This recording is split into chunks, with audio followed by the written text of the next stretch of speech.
World Environment Day being observed today, this year's theme is biodiversity with focus on the urban forest. Union Minister for Environment, Forests and Climate Change, Prasar Bharati, urges people to do something environment-friendly, save, recycle and harvest water.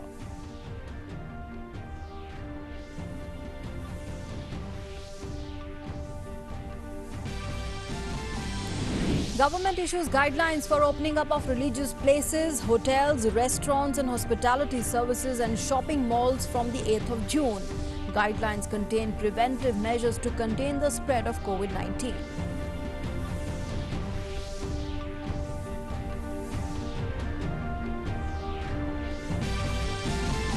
Prime Minister Modi pledges $15 million as India's contribution to the Vaccines Alliance Gavi at the Global Vaccine Summit hosted by the UK.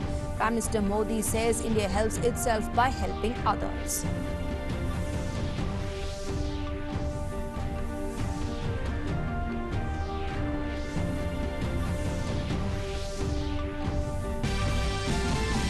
Home Affairs Ministry blacklists over 2,500 foreign Tablighi Jamaat members for violating the visa rules, bans their entry into India for 10 years.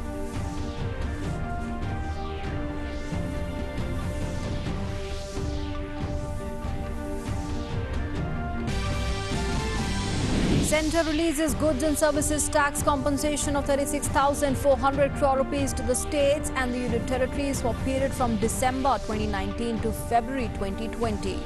The GST compensation of 1,15,096 crore rupees for the period from April to November 2019 already released by the centre.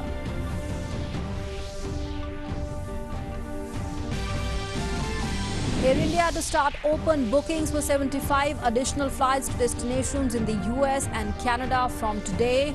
Over 107,000 Indians returned to India during the Vande Bharat mission through 454 flights so far. INS Jalashwa to sail from Maldives for Tamil Nadu with the stranded Indians on board.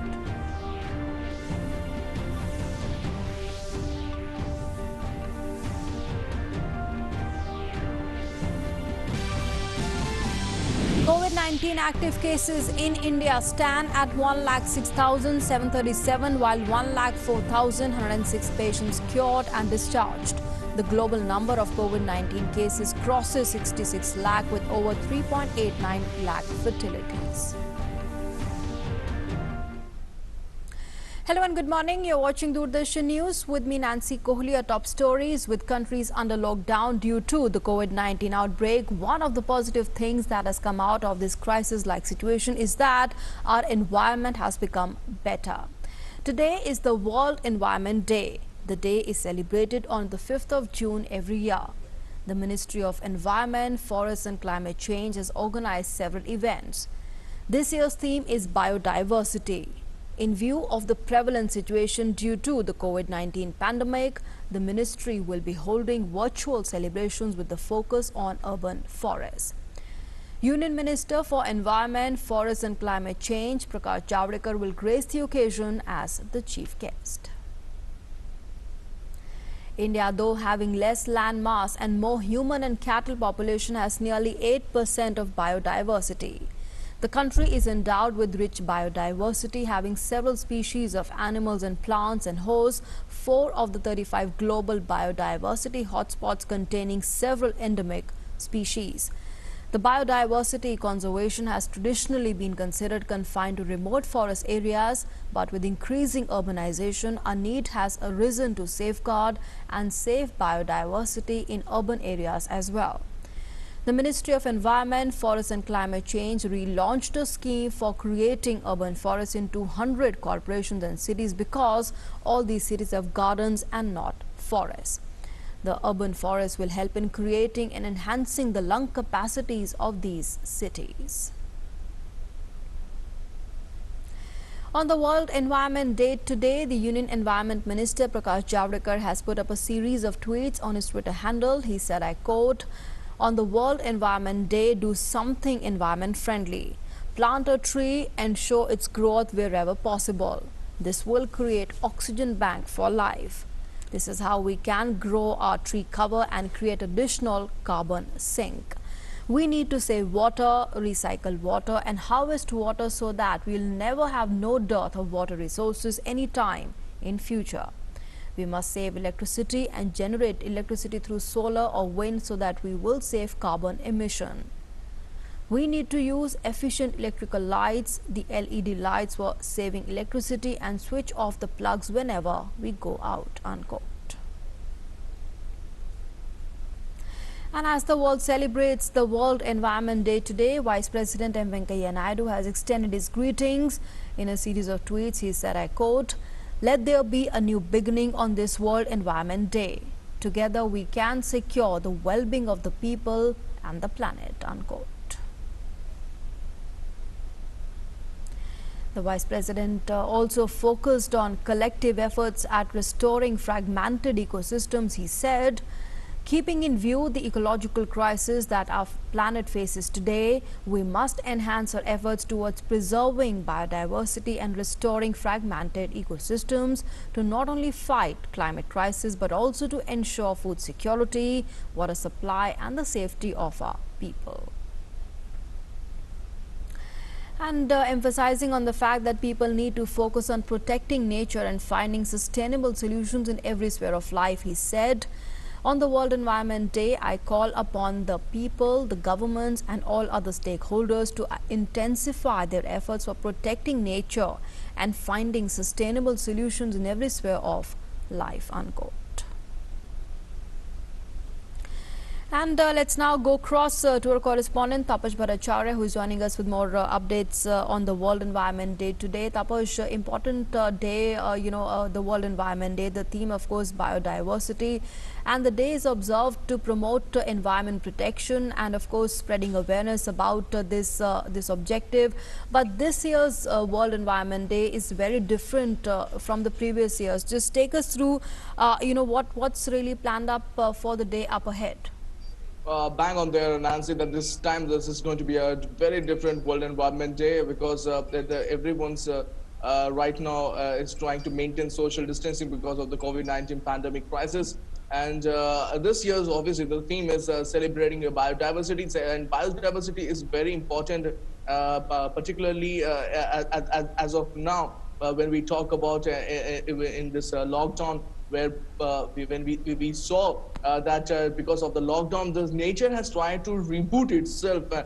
We've seen the Dholadhar range being seen from Chandigarh and places. We have seen the river, Yamuna River, which is a very polluted one, getting rebooted and trying to once again clean itself on its own during this lockdown. The clear skies are clear.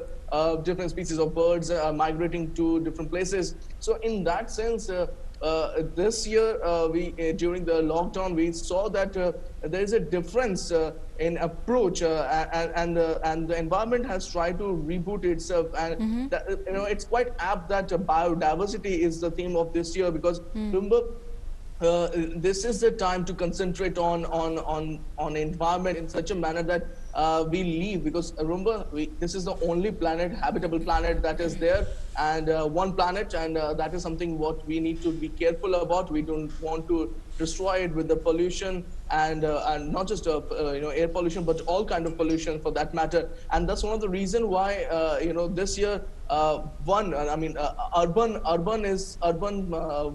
is what the mayor emphasis on. The whole idea is that we plant more trees in the urban areas. So in that sense, Nagar Van, the concept of Nagar Van, that urban forest, has been spoken about here, and that's something that in India will be talking about. This year the whole thing was hosted by Colombia along with Germany. So in that sense, it's an initiative we are seeing, and out of the 35 hotspots, biodiversity hotspots that are found in all over the world, 4 are currently in India, and it is imperative that we maintain these hotspots, because these are the Right, places Tapash. where Okay. we find Sure. these, All right. flora and fauna. Yeah, Okay. Nancy. All right, Tapash, thanks very much for joining us for the moment and sharing all those inputs. Let's also now go across to our correspondent, Ajay Joy, who is joining us from Kerala. Ajay, on this occasion of the World Environment Day today, like the Environment Minister is also urged to plant trees and ensure its growth wherever possible. What are you seeing there in the state of Kerala as far as its promotion, the environment protection and its awareness is concerned? Yes, Kerala is also on a massive campaign for planting saplings across the state. And it's on an ambitious target this year as well. 1 crore 9 lakh saplings of fruit-bearing trees and other varieties, including medicinal plants.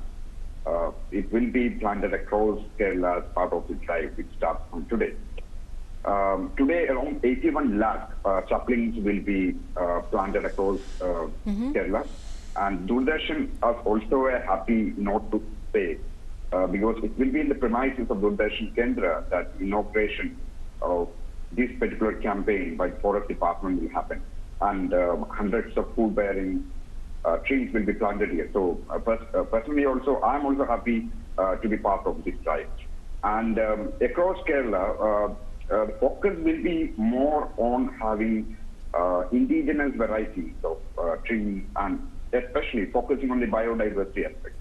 So as you're aware, earlier, decades back, we used to have a system called, we have a afforestation drive, and then we will plant some exotic species and alien species in a massive manner, and that had absolutely disrupted the ecosystem here. So everywhere it goes, eucalypts, acacia and all. But now, as you are aware, as a nation also, we have shifted to having the concept of biodiversity, protecting the indigenous species of plants, etc., trees, etc. So this year the focus is more on that. And then sustainability of what will happen after planting, right? It should be the sustainable, it should grow up and give us the right layer. So focus is more on that lane. It should not be like we plant it and then forget, and then regroup next year. Yeah, okay. All right, Ajay Joy, thanks very much for joining us for the moment and sharing all those inputs. Thanks very much. Moving on now, the Ministry of Health and Family Welfare has issued guidelines for opening of religious places, hotels, restaurants and hospitality services and the shopping malls from the 8th of June. The standard operating procedure issued on preventive measures to contain the spread of COVID-19. The ministry has advised persons over 65 years, expecting women and children under 10 to stay at home. Now, under the SOP, all the religious places shall also ensure that the entrance will have mandatory hand hygiene and thermal screening provisions, and only asymptomatic persons shall be allowed in the premises. Any shops, stalls or cafeteria outside and within the premises shall follow social distancing norms. The large gatherings continue to remain prohibited though. It also said that community kitchens should follow physical distancing norms while preparing and distributing food. Also, frequent cleaning and disinfection of the religious places must be done. The religious places in containment zones were not allowed to open and must remain shut. Only those outside containment zones will be allowed to open up. And as part of the centre's phased-wise reopening, the Ministry of Home Affairs has issued the standard operating procedure to facilitate the reopening of hotels, restaurants and other hospitality services. However, the hospitality units in containment zones shall continue to remain closed. The SOP issued has also advised children below the age of 10 and persons above 65 to stay at home. The SOP mandates the use of face covers, masks and strictly prohibits spitting. It has also advised the installation and the use of Arogya Setu app. Furthermore, only asymptomatic staff and guests shall be allowed on the premises. Preferably, separate entry and exit for guests, staff and goods or supplies shall be organized. The number of people in the elevators shall also be restricted, duly maintaining social distancing norms. Effective and frequent sanitation within the premises shall be maintained with particular focus on lavatories, drinking and hand washing areas. And let's now go across to our correspondent Arun Sharma, who is joining us with more inputs on that. Arun, as we are seeing, of course, phased-wise reopening after the 2-month lockdown. There clearly we are getting back to normal, but of course all these precautions and preventions in place, and those will continue, and that's why this SOP has been issued. Yes, that's right, Nancy. And as we all know, this fact that from 8th of June, be it the religious places, shopping malls, hotels, restaurants, and of course the units related to hospitality sector, all this will be opening up. So as part of Unlock 1 from June 8, a lot of changes will come as far as the reopening is concerned.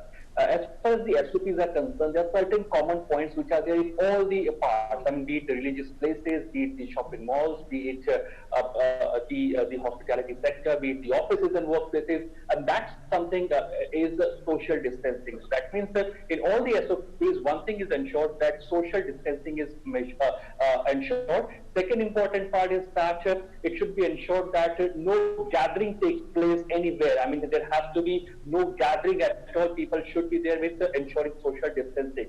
Third important part, which is common in all the SOPs, and that is about sanitization and proper hygiene. Be it the office or the workplaces, be it the religious places, the sanitizers, hand sanitizers, or anything which ensures your hand hygiene, your personal hygiene, will be there at the main entry points over there. In most of the SOPs, the entry and exit points are advised to be separate. That means from wherever you are entering, that should not be your exit point. That means entry and exit should be separate. Specifically talking about the working places, because most of the workplaces have been either opened up till now, and they'll be most of them will be opening up going forward. So yes, the social distancing should be ensured.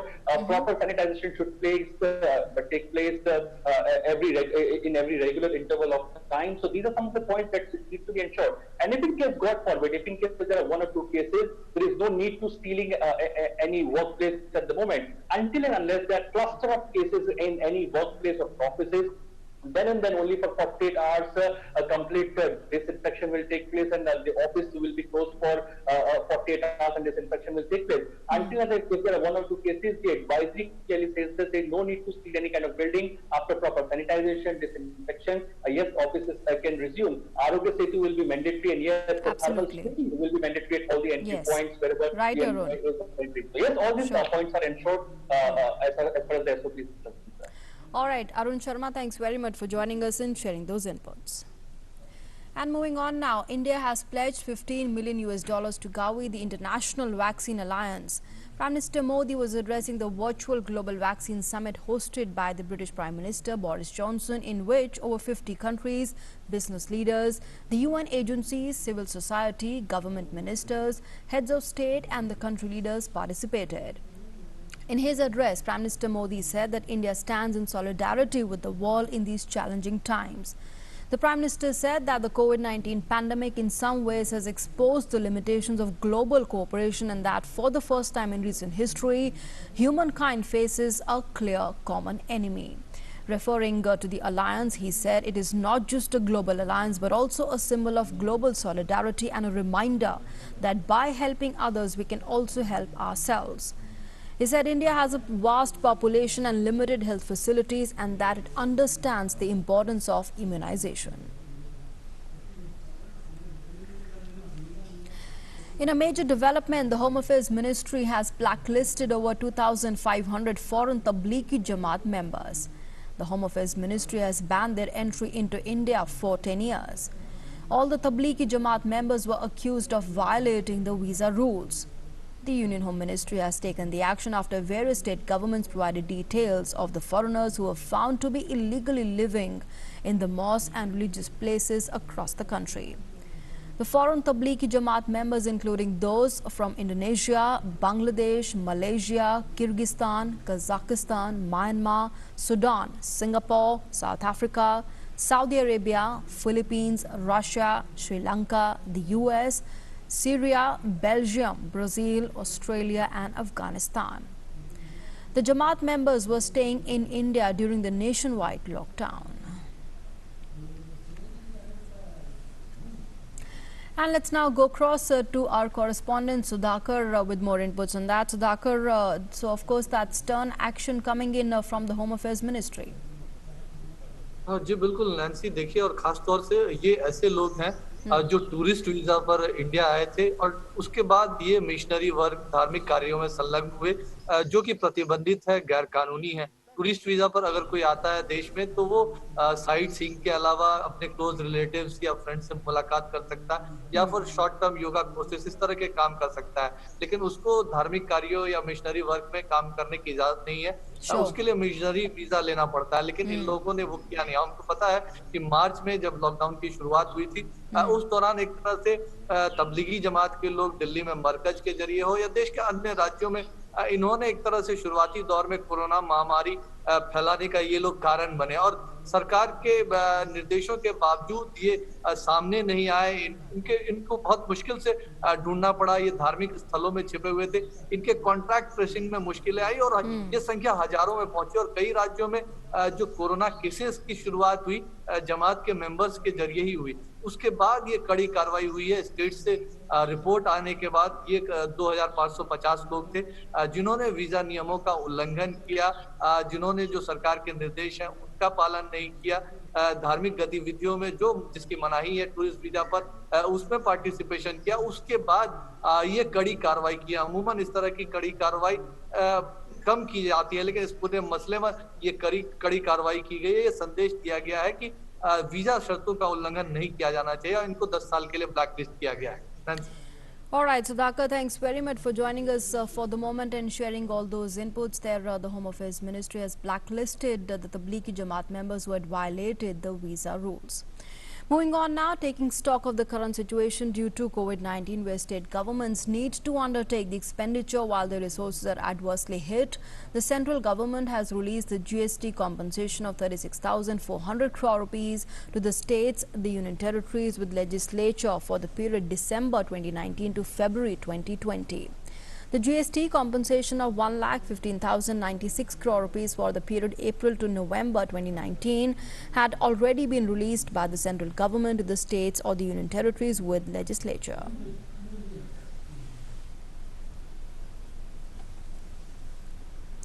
Now, under the third phase of the Vande Bharat mission, Air India will start accepting bookings for 75 additional flights from 5 in the evening today. The third phase will start on the 9th of June and last till the 30th. People willing to travel to the cities of US and Canada, including New York, Newark, Chicago, Washington, Vancouver and Toronto, can buy tickets from 5 in the evening today. The only condition is that they must qualify rules set by the respective countries. Under the mission Vande Bharat, stranded Indians are being brought back, while safe return of foreigners stranded in India is also being facilitated. Mission Vande Bharat, one of the biggest evacuation drives in the world, continues to bring back Indians from all over the world.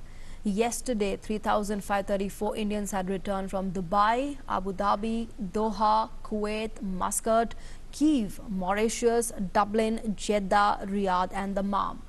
The total number of returnees include 45 infants. People returned to Kozhikode, Hyderabad, Kochi, Madurai, Jaipur and Delhi, Kolkata. Under the Samudra Detu mission, the Indian Navy ship INS Jalashwa will sail from the Maldives for Tamil Nadu with stranded Indians on board today. INS Jalashwa, which reached Maldives, Malé yesterday for the fourth round of evacuation of the Indian nationals. The ship will sail today for Tuticorin, carrying around 700 passengers. The Indian High Commission in Malé is busy making final arrangements in coordination with the Maldives authorities. Bus pickup has also been arranged from different places in capital Malé, while boats will ferry passengers from the islands outside Malé.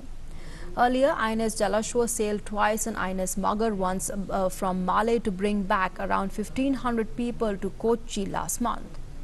INS Jalashwa had also brought 685 people to Tuticorin last week as part of Samudra Setu program under the Vande Bharat mission. And a look now at the impact of COVID-19 in India. During the last 24 hours, a total of 3,804 COVID-19 patients have been cured. This so far, a total of 104,107 patients have been cured of COVID-19. The recovery rate is now 47.99% amongst the COVID-19 patients. Presently, there are 106,737 active cases and all are under active medical supervision. The Indian Council of Medical Research, the ICMR, has further ramped up the testing facility, the testing capacity for detecting the COVID-19 in infected patients. The number of government laboratories has also been increased to 498 and private laboratories has been increased to 212. 1,39,485 samples were tested in the last 24 hours. The total number of samples tested so far is 42,42,718. The Shramik special trains continue to bring good news for migrant laborers traveling in them. The Union Railways Minister in a tweet has informed that moments of hope and celebrations were witnessed on board as 36 babies took birth on the Shramik special trains. Now, these railway babies are testimony to the large scale of this mammoth operations to get migrants back home. Every time a woman goes into labor while traveling in these special trains, a team of doctors along with the railway staff supervise her and ensure the safe delivery of the baby. Following the delivery, all the required care and assistance is also being provided to the concerned woman and her newborn baby.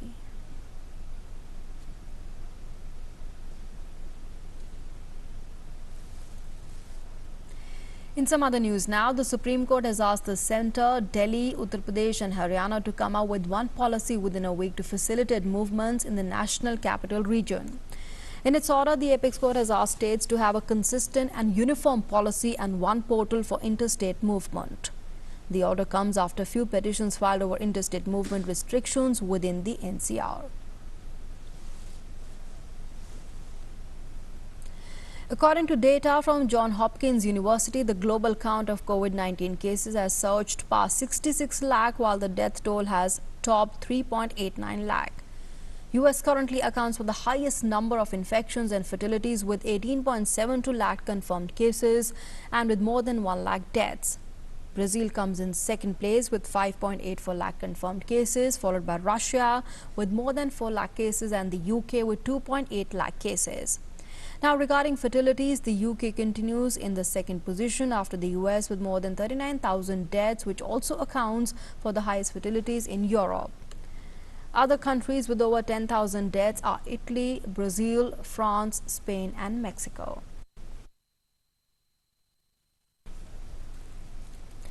And with that, it's a wrap on this edition of the news. Thanks for being with us.